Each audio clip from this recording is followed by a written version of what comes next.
Said earlier, it's been quite a day yesterday and today, and we're back on the terrace with another group of people. We've thanked Ayub and Simo and of course Abjeli, who isn't here. But if some of you remember, about this time last year, we had a lot of football kits come down from the northwest of England. They came from the Atherton Bolton area. Yes. I've been told not to mention Manchester. Charles and I worked in Manchester. We always say Manchester. We get our knuckles wrapped. So they've come from Bolton, Atherton, which is in the northwest.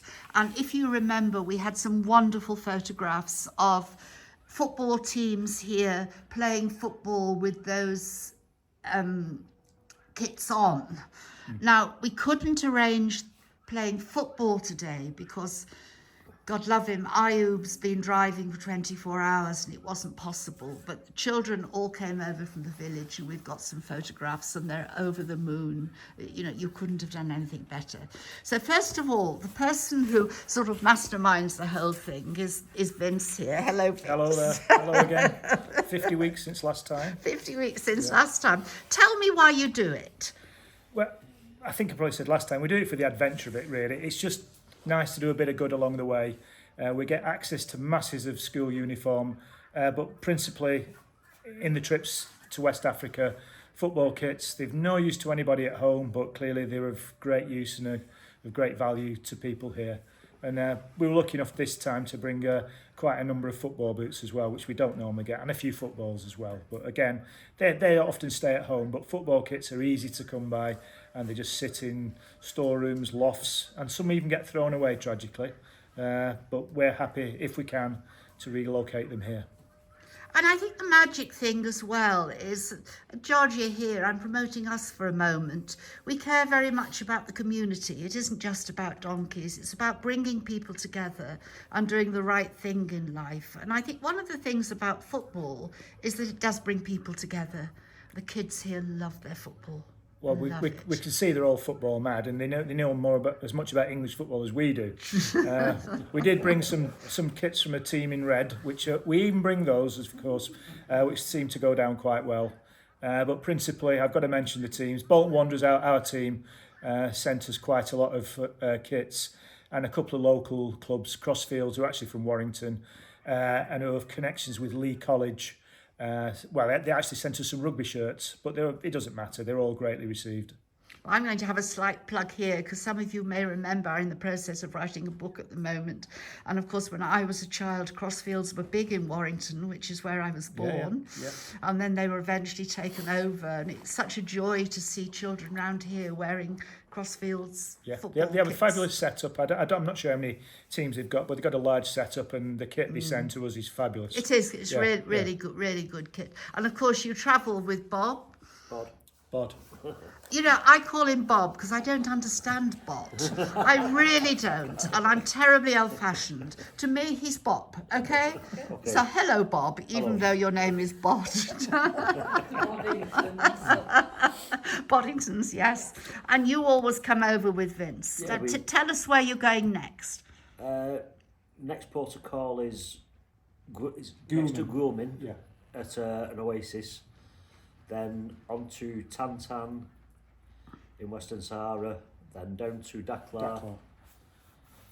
And then 2 days later we cross the border into Mauritania. Give some more football kits out. Then into Senegal. And eventually Gambia. Wonderful. So it's a long journey, but we enjoy it. We ought to mention the Atherton Collieries kits as well. We have got some Atherton Collieries kits for a team in Gambia, 2 full kits.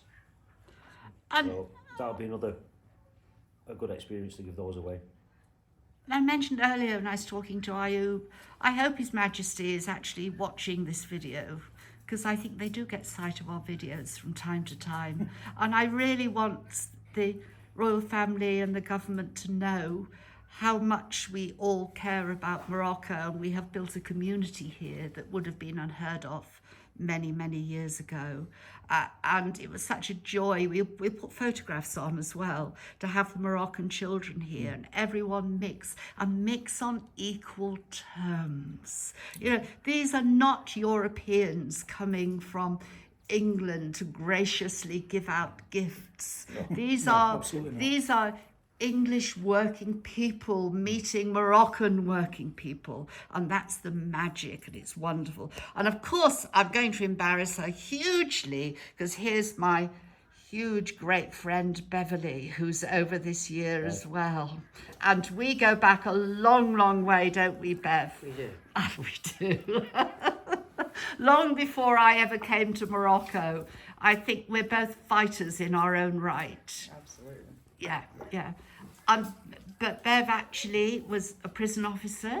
There's nothing wrong with being a prison officer, gracious be, no. But of course, you know, she's very interested in what happens in the prison service here as well. But no, we've been through a lot of battles together. And this time she's brought her sister-in-law with her, who I haven't met before. So someone else from Lancashire who says she doesn't really want to be interviewed. But it's lovely to see you here. And it's just so good for the men to see you all arrive. And I say we're all on equal terms. So it's been a good 2 days, and we wish both of you well on your journeys south. You're braver than I am. Thank you. We're well versed at it now. This is the 8th time, I think. So we've got customs off to a T, so we should be okay. Fingers crossed. Famous last In words. fairness, you were saying when you came in how really polite people are at the ports now. The least of our problems is Moroccan officialdom and Moroccan customs. It's when we get farther south that we start to run into problems. Yeah. Yeah. But no, it's been my argument for a long time. I think that one of the magic things that's happening in Morocco is that under our current king, corruption is being wiped out. And I think that's apparent. Yeah. You see it when you Quite come clearly. through the ports. Yeah. Yes. It's like chalk and cheese from 10 years ago. Yes. Yeah. Okay, so that's all for now. We're all going off to have a drink. And there is Mozart, who's very pleased to have some visitors.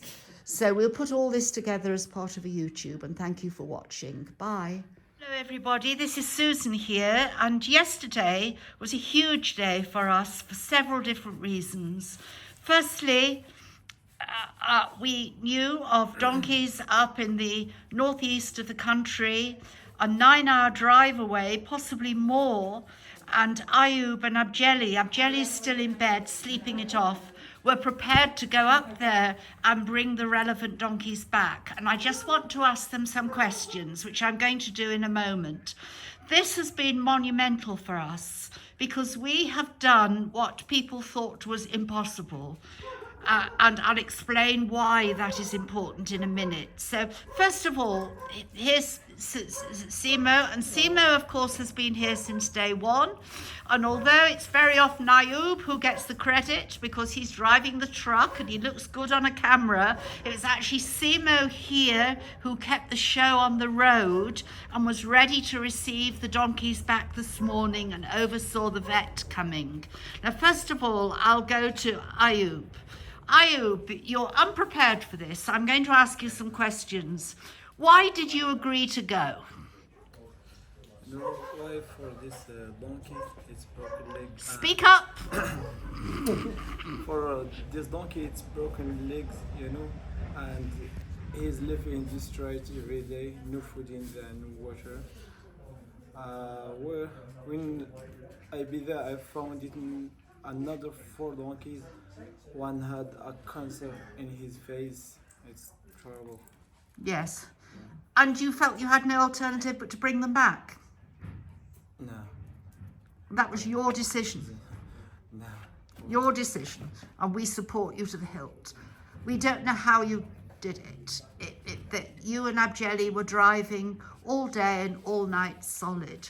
And I have to say, at this point of time, if you were in the UK, you wouldn't be allowed to drive that long, that far. And I want to say to people that when Ayub drove these donkeys back, 5 donkeys in the back of our truck that isn't designed for 5 donkeys is not an easy task. Did you drive back or did Abjeli? I'm drove back. You drove back, yes, because I think you've a bit more Yes, experience of driving. Five But it's wobbly, isn't it? Yeah, exactly. It's difficult. And I have to say, just turning to Simo, you went up that distance, didn't you, to the northeast 3 years ago? Yeah. Yeah. Who did you go with? Let's go for aggressive. You went to Gusif Yeah, for Knitra. with Mohammed. With Mohammed from village. His Mohammed driver. from the village. He drove him up there in a truck. And it's right, isn't it? You brought 4 donkeys back.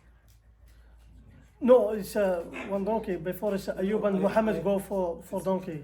No, I think when you came back since Sarif, you brought 4 donkeys back. Ayub, it's not me. Oh, it Yeah, was you so I- again. Been in Wijda. Okay, This was okay. Me What- and Mohammed go Another bring it four. one donkey. You brought This one fire, donkey. this, Yes. Now, it's very sad. I have to tell you that the donkey that came back, and I'm so glad Ayub bought him, the one with the bad ears.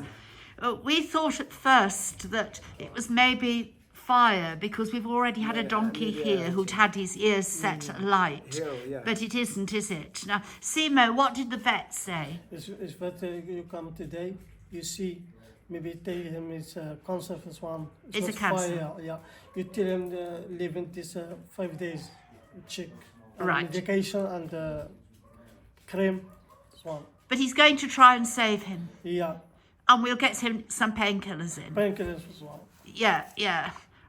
The other one with the long hoof, the And fire coming today. It's Faryad's coming and he's do his job. It's cut a half. we'll do what we can. And that it's clean again. This one wounds in there. It's behind hooves and everything. Can you Well- give to her antibiotic?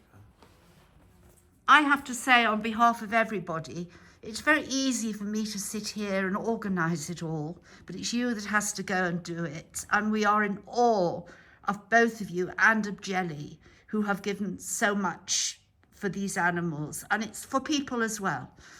And that's the point I want to make to people watching this now. And I mean this very sincerely. I'm not saying, aren't we wonderful? We went and rescued these donkeys. Isn't this great? I think between us, we are all angry. And things are going to have to change in Morocco. Because these donkeys, that they were living wild, weren't they? They were just living abandoned on their own, Yeah. in pain, in Yeah. agony. We value hugely in Morocco, and I'm going to say this, and the boys might be embarrassed, but we value hugely our king, King Mohammed the Sixth. That goes without saying, and his wonderful brother, Prince Moulay Rashid, isn't it? Who loves horses, and he's a great prince. And importantly, his son, Prince Hassan, who will be the future in Morocco. These people care a great deal, and government ministers do as well. So we're not criticising the king or the government, quite the opposite. But I hope they're going to watch this video because it's important, because the missing bit of the jigsaw is actually veterinary care. Would you agree? Yes. As soon as we got these donkeys back, our vet came out. He was able to fill in the gaps. He gave them treatment, painkillers. Now, why in remote parts of Morocco, when animals are suffering, why on earth can't vets go and care for these animals, even if we have to argue for government support? And that is going to be my big campaigning for next year. So I'm not putting this on the boys, but I'm saying, Your Majesty, I hope you're watching this. I hope your son is watching it and your brother is watching it, because we care, and we care about the people who had to look after them. It was a young woman up there, wasn't it, who contacted us? Yeah, she's good. She was good, Yeah, she was good. Yeah. and she'd been trying to look after them. Yeah, she's look after them and she's keep them safe in. You know, Yeah. we know there's cruelty in every country in the world, but there are also some wonderful Moroccans. Different, yeah. We We need need professional support. So that's our bit now. We're going to interview some other people because it's been quite an amazing day.